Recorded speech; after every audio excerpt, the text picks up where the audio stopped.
Sir कनक तो अपना पेट काटकर अपने बच्चे का पेट भरती थी। उसके पास ये मशीन बनाने के लिए इतना पैसा आया कहां से? बिना स्पॉन्सर के इतनी टाइमलेस इन्वेंशन तो इम्पॉसिबल है। You are right, it is not possible. Viraj Raichand, उसका हाथ था इन सब में। No way, he was very generous man. वो ऐसा क्यों करेंगे डैड? ये बहुत फेमस कॉन्स्पिरेसी थ्योरी थी उस जमाने की। You know how people feed on such stories. Kanak ने सारे क्लेम्स रिजेक्ट कर दिए थे, पर my instinct says that without a big force like Viraj behind her, ये मशीन कनक के बस की बात नहीं थी। ये मशीन है कि अली बाबा की गुफा, जो खुल जा सिम सिम कहे बिना प्रकट ही नहीं होगी। अच्छा है, अगर हो जाती तो तुम इस वक्त यहां नहीं होते। It's gone for good, at least I hope so. Room number 13, room number 13। एक बहुत जरूरी काम याद आया अभी, मुझे निकलना होगा। कॉलेज इज ओवर और यही तो तुम्हारा शेडी पार्ट टाइम बिजनेस है। फिर कहाँ 9 to 11 हुए तुम अब? हाँ, बनारसी नटवर। जाने दो बेटा, he is a busy man. कभी टाइम निकाल कर आना फिर से, ठीक है? Sure uncle.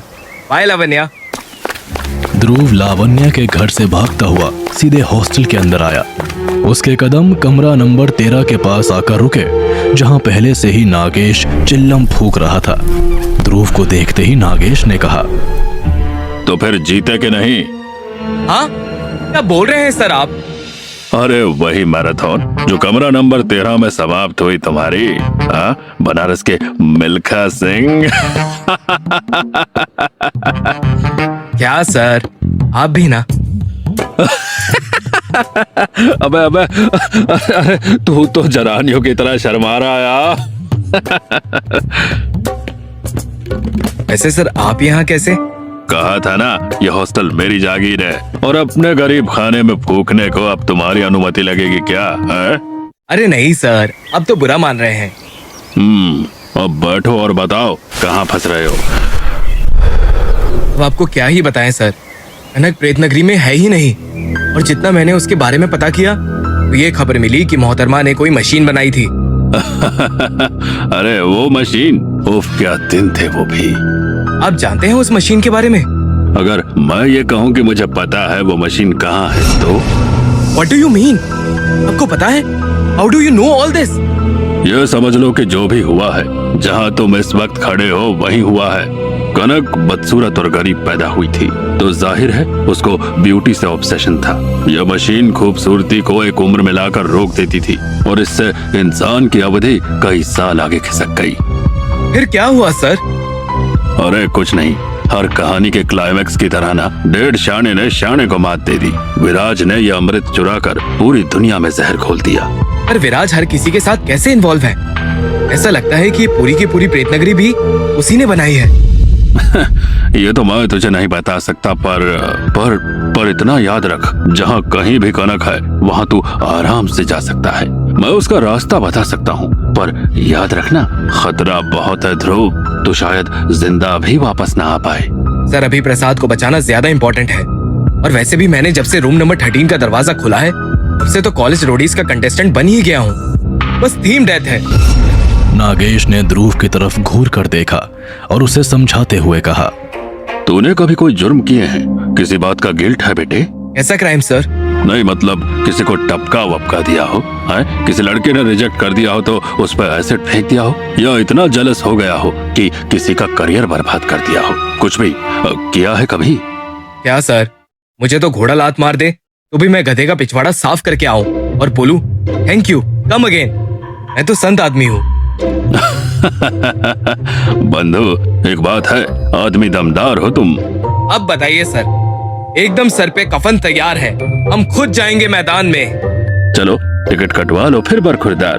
वैसे तुम या हम एलिजिबल तो नहीं है इस फॉरेन ट्रिप के लिए, पर वो तो फिर बैंकॉक में पड़े 90% मर्द भी नहीं है। मेंशन नोट, तुमको तारों के नीचे से पहुंचाएंगे, पर पहुंचा देंगे पवित्र आत्माओं के इस अनजान देश में।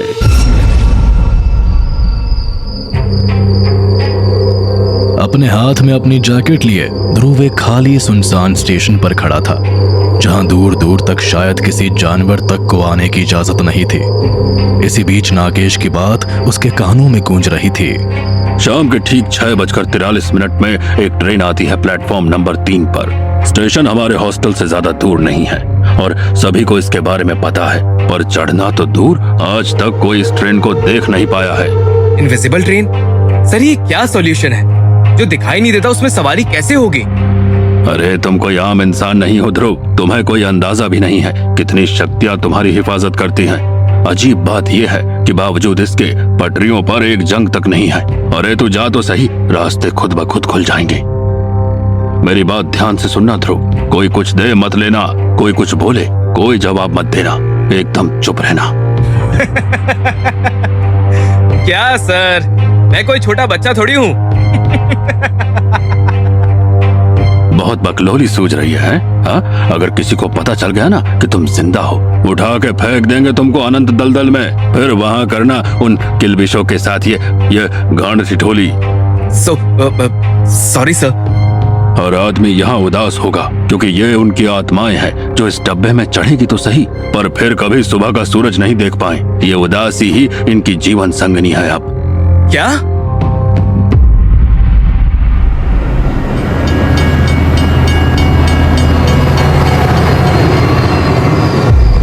ध्रुव ने गहरी सांस ली और उस ट्रेन पर चढ़ गया।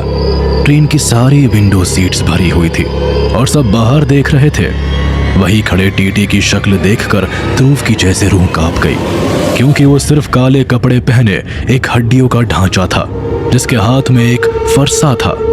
ध्रुव उनसे बिना आंखें मिलाए एक सीट पर बैठ गया। किसी ने उससे कोई भी बात नहीं की, पर तभी ध्रुव के हाथों पर बना मार्क जलने लगा। ध्रुव ने वो मार्क किसी तरह छुपा कर कहा, बहनचोद, यहाँ लड़के अपनी लड़कियों के लिए चांद तारे तोड़ने की बस बातें करते हैं। यहाँ एक हरामी दोस्त के चक्कर में एक आत्माओं की दुनिया से दूसरी आत्माओं की दुनिया में जा रहे हैं। शिव जी, बचा लेना हमें प्लीज। ध्रुव ने जैसे ही पीछे मुड़कर देखा, वो हैरान रह गया। उसके पीछे फटे हुए चेहरों में अजीब सी दिखने वाली 3 आत्माएं खड़ी थी, जिनकी आंखों के अंदर पुतलियां गायब थी और 100 से ज्यादा कीलें गड़ी हुई थी। उनके हाथ पैरों में से मांस के लोथड़े निकलकर बाहर आ रहे थे। कौन हो तुम और अभी तक इंसानों के भेष में क्यों हो? वो मैं नया हूँ, आज पहली बार इस डब्बे में चढ़ा हूँ। ओह, नया खिलौना। कितनी देर पहले मौत हुई है बेटा, और कहाँ जा रही है ये ढीली सवारी? 4 दिन पहले मुझे पवित्र आत्माओं की नगरी में जाना है। सुना है बहुत सुंदर जगह है।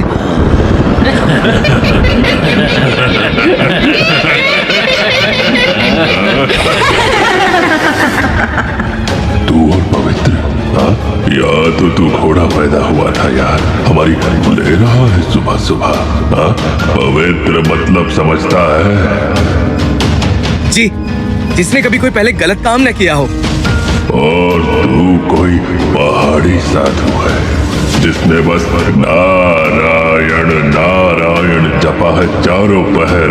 अबे शक्ति कपूर के अतबके नवासी, तेरी उम्र के लौंडे तो हिमालय जाए तो उसकी गुफा में अपना लौड़ा घुसा दे और उसकी चोटी खींच के बोले, ओह ये just like that, such a good girl for daddy.